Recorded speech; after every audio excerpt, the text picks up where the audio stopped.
Hello, everyone, and welcome to a new episode of Hoops with Coop. I'm your host, Noel, and today there's no guest, so let's just get into something in the news. Kyrie Irving has been traded from the Brooklyn Nets to the Dallas Mavericks, and that got me to thinking about the trade deadline, which is coming up this Thursday.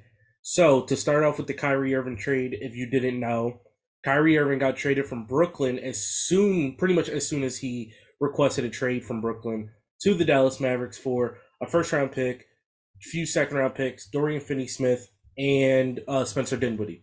So, now people are talking about, was that a good haul? What does that do for Dallas? Would he sign a contract extension there? What does that do for Brooklyn? What does that do with Kevin Durant? So there are a lot of moving parts here. So first, let's start with the other trade partners that could have been working with Brooklyn. You had the Lakers, obviously, who have been wanting Kyrie since the offseason. They've been wanting to offload Russell Westbrook's $47 million contract, which expires after this year, but they are really trying to push forward with a run to the playoffs with LeBron and AD. So they were offering, allegedly, they were offering Westbrook and the two first round picks, but that was all. Apparently, Brooklyn wanted either Austin Reeves or Max Christie along with the deal and those two first round picks to be unprotected. The Lakers, I believe, wanted one of those picks to be protected. So nothing could have worked out, but stay tuned because there's more information about that. Then you go over to the Clippers. Clippers apparently offered them Luke Kennard, Robert Covington, a a bunch of later on in the decade first round picks because they owe a lot of them to OKC already. So that was like a point of contention. Should they take the Clippers trade package? But come to find out, the Clippers really weren't that interested. They would love to have Kyrie, but they knew it was all not going to happen. Apparently, it was a smokescreen. So the Clippers really weren't in the race. The Heat wanted him. They didn't really have anything other than the Kyle Lowry contract. The Nets really weren't going to take that. But the Phoenix Suns trade package was very interesting. Chris Paul and Jay Crowder with a first round pick for Kyrie, and I believe it was still Markieff Morris. That was a very interesting trade. However, the Nets obviously declined that trade and went with a little bit of a younger package of Dinwiddie and Finney Smith. But going back to the Lakers, Joe Tsai apparently did not want to even work with the Lakers at all because that's where Kyrie ended up wanting to go. So Joe Tsai, being a petty king, I guess, decided, hey, I am not going to trade Kyrie to where he wants to go. So pretty much any idea of the Lakers and the Nets working out a deal, zero to none, because he did not want Kyrie to be happy in the end. So he ships him off to Dallas to team up with Luka, who really needs help. Um, they are they're either 0-7, 0-8. They're either 0-7 or 0-8 without Luka this year, and they have one of the worst just statistics from top to bottom without Luka. They need help. Luka needs a second guy. Every good team has a second guy, whether or not they're an all star or not. They still have a second guy or even a third guy. Think about the West. Jokic has Jamal Murray. Ja has Desmond Bain. Granted, both of those two are not all stars, but they could score. They could put up numbers. Then you have people that could play defense like Aaron Gordon and Jaren Jackson. You go to the Pelicans, Ingram, CJ McCollum, Zion. Clippers, Kawhi, Paul George. That's just how it is, and you at least need a second guy to help you there. Luka doesn't have that. Luka had Spencer Dinwiddie, Tim Hardaway if he had a good night, Christian Wood if he has a good night. He needs someone else, and Kyrie is the perfect fit. Now the off the court stuff, very well documented with Kyrie. We're just gonna leave it at that. Very well documented with the off the court stuff. But on the court, still an elite level talent. He's an all star for a reason. His numbers are amazing. That's why it was such a crazy thing that he decided out of the blue, hey, I want out of Brooklyn because Brooklyn, with a fully healthy team, were really good. They won 18 out of 21 games with Durant and Kyrie and everyone healthy. Sure, it sucks that Durant's out, but you guys are still the fourth seed. So it came at a weird time. Apparently, he wanted a 4-year extension, full max, whereas the Nets were only willing to give him 2 years. They I know in the offseason they were going to give him 2 years, but it was like set with like parameters.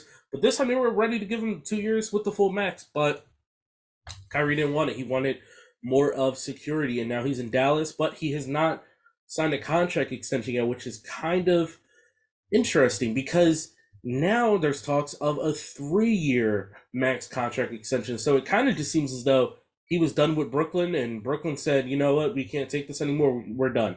So now he's in Dallas. He could be a free agent after the year, which would be kind of crazy if he does leave because Dallas, I'm not saying Dallas gave up a whole lot for him, but this is their chance to get a star to match with their other superstar. For years, they wanted to find another star with Dirk, and they never could get the job done. Whether it was Darren Williams, whether it was, in their mind, DeAndre Jordan, and that whole situation, they thought they had one in Chandler Parsons, and that didn't work out. And they always want to go after a star, and it just never seems to work out. And now this is their best opportunity because they traded for one and didn't give up a whole lot. So you kind of have what you've always wanted. And to lose that and say, we have cap space really doesn't mean anything in this day of age of the NBA. Superstars know where they want to go. And when they hit free agency, it does not matter if that team has cap space or not. They say, hey, I want to go there. Let's make it happen. Chris Paul, I want to go to Houston. Okay, we're going to sign and trade you and get a whole bunch of stuff back because Houston doesn't have the cap space for you. Jimmy Butler going to Miami. Miami doesn't have the cap space. Quick little sign and trade so Jimmy Butler could get to Miami. That's just how it works. So yes, you could have the theoretical cap space, but that cap space isn't going to mean anything if no one wants to play for you. So with Kyrie Irving, they need to lock him down at least for the next 3 years and have him on the timeline with Luka, with Luka and his 5-year supermax extension. You gotta have someone next to him in order to advance into the playoffs. I know they went to the Western Conference Finals last year, but Luka is a generational talent. You need to put the proper team around him to make a run at an actual championship. Because who knows what is going to happen 3, 4, 5 years from now in this current NBA. So that's pretty much it. Now we could kind of transition over to the Lakers and their desperate need of trying to move this Russell Westbrook contract. So the biggest issue with this Lakers season so far is the 2 first-round picks of 2027 and 2029. Now, do they get rid of them? So on one hand, you say yes. You have LeBron. He signed a contract extension. You have AD. LeBron's 38. You don't have time. Trade those picks. But when you think about the history of teams that LeBron leaves, it gets kind of scary. With Cleveland, they don't have draft picks, and they end up with Colin Sexton in a couple years of purgatory. Not even purgatory, just straight in the basement with no hope. Miami, they were in purgatory, though, definitely after he left when they had Chris Bosh, but then Chris Bosh got the blood clots, and then they didn't know where to go until they were able to strike gold with Bam and then sign Jimmy Butler. So the Lakers definitely want to keep those picks, but LeBron is putting the pressure on them, especially with the new interview, and he's putting the pressure on them. Kyrie could have been an option, but I just don't think Brooklyn wanted to do business with them unless Austin Reeves or Max Christie was the holdup, and if they were the holdup, then Rob Pelinka should be fired because Austin Reeves is a nice shooter. Max Christie's getting DNPs. Like I don't know how you do business like that, but anyway, then there are rumors now that they might go after Mike Conley, Jared Vanderbilt, and Malik Beasley by offering Russell Westbrook and the 2 first-round picks. So when I think about it, if they were able to strike that down to one of those first-round picks, I would really like that trade. The 2 first-round picks, it still seems I don't know if I should say it seems too much because to get those 3 pieces back would be a really nice haul for the Lakers. Because the Lakers' biggest issue is they're lacking depth. Jared Vanderbilt is a really good defender who could grab some rebounds and alleviate Anthony Davis from banging a lot in the paint and having to rely on too much of Thomas Bryant at times. Malik Beasley is a pretty good scorer off the bench. He doesn't play a lot of defense, but just to have that score off the bench, that's kind of similar to Lonnie Walker in terms of scoring output, not necessarily how they score, but the amount of points that they're getting. And then you have Mike Conley, who is a really good veteran point guard, really nice in the pick and roll, still really nice with his floater. His shooting has dipped, and his defense is a little bit suspect because of how old he is and how short he is. But to get those three on a team with the Lakers, they could definitely make the playoffs as they're right now currently the 13th seed. So they're on the outside looking in, and I think the biggest issue is that Rob Pelinka and Jeannie Buss know that this team has no chance, and they don't want to outwardly say it, and they don't even want to say it to LeBron. And I think that's the issue, is that they're scared to tell LeBron because LeBron has that hope of they're going to give me help. But in reality, they're not going to give them that help because they know the writing's on the wall and they want those draft picks, especially if they could work out. Who knows if they work out something in the offseason? Russell Westbrook's contract comes off the books. They'll have a lot of cap room to grab somebody. And I know I said cap room is not that important, but for a team like the Lakers, it is important because they are the Lakers. Several players want to come, especially the aforementioned Kyrie Irving. So that's pretty much like all about the Lakers right now and their quest of trying to help LeBron and AD. I feel as though they believe the writing's on the wall for this season. So I don't think they make any of the moves that we are like kind of waiting for and that are rumored about. I don't think they do anything. Not a lot of people want Westbrook. I know the Chicago Bulls, there was a report that came out and said the Bulls have zero interest in Westbrook because I know that was a rumor of oh, maybe the Lakers should go and grab Zach LaVine or DeMar DeRozan because, LA and just, they're from LA and that whole nonsense. Bulls said, listen, we're not interested. I don't think the Nets were interested. I don't think any team really is interested except for maybe like if they were to work out a deal with like a Spurs or Rockets and they buy him out afterwards. Who knows? But that's it with the Lakers. Now going on to some other rumors, you have the Toronto Raptors who are ready to offload anybody at any given time. It feels as though whether it's Gary Trent, Fred Van Fleet, OG Anunoby, Pascal Siakam, anybody is available with the Toronto Raptors. But who is going to get moved? OG Anunoby has been rumored to be moved since the beginning of the season, and his price tag is a little too steep. 3 first round picks. I understand the market is in flux because of the Rudy Gobert trade and the DeJounte Murray trade. I understand that, but OG Anunoby should not be going for 3 first round picks. The man has never made an All NBA team, an all defensive team. He has never sniffed an All Star game. Their one great playoff run to the championship, he was hurt with I forgot what it was. It wasn't a hernia. I forgot what it was, but he didn't play a lick in that great playoff run with Kawhi where they won the championship. OG and Anunoby should not be going for 3 first round picks. 1 first round pick should do enough, at least in my eyes. One first round pick in like a piece or two.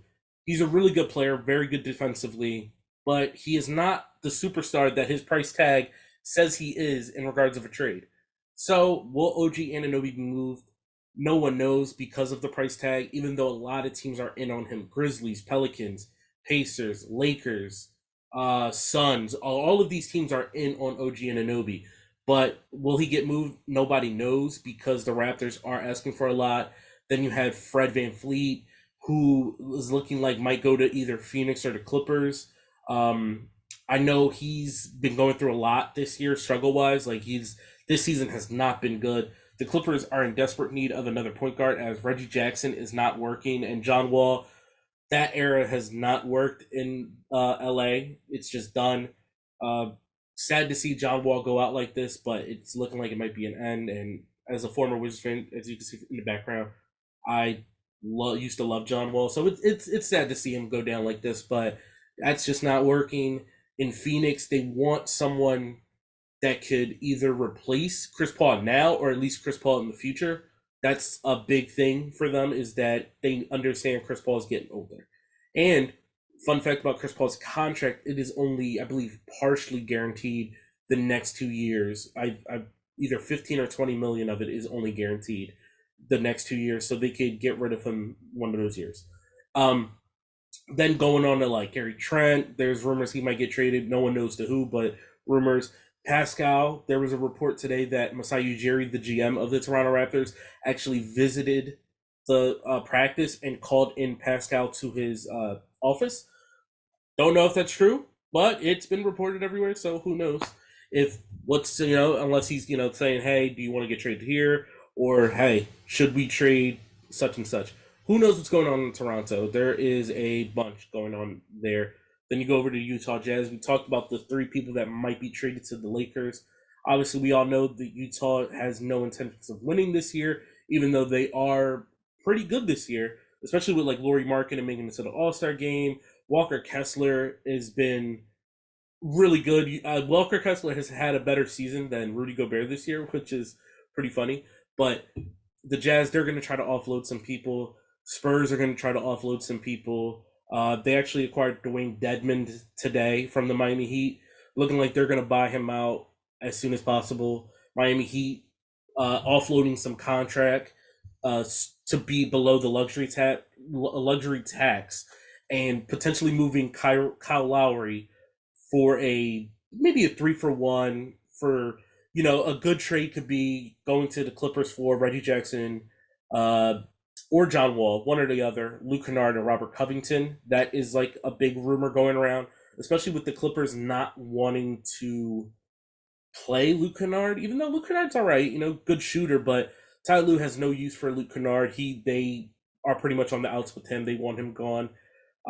There was a rumor started by Stephen A. Smith, so take that with a grain of salt, that Durant and for Jaylen Brown was thought was gonna happen apparently or whatever. I don't know.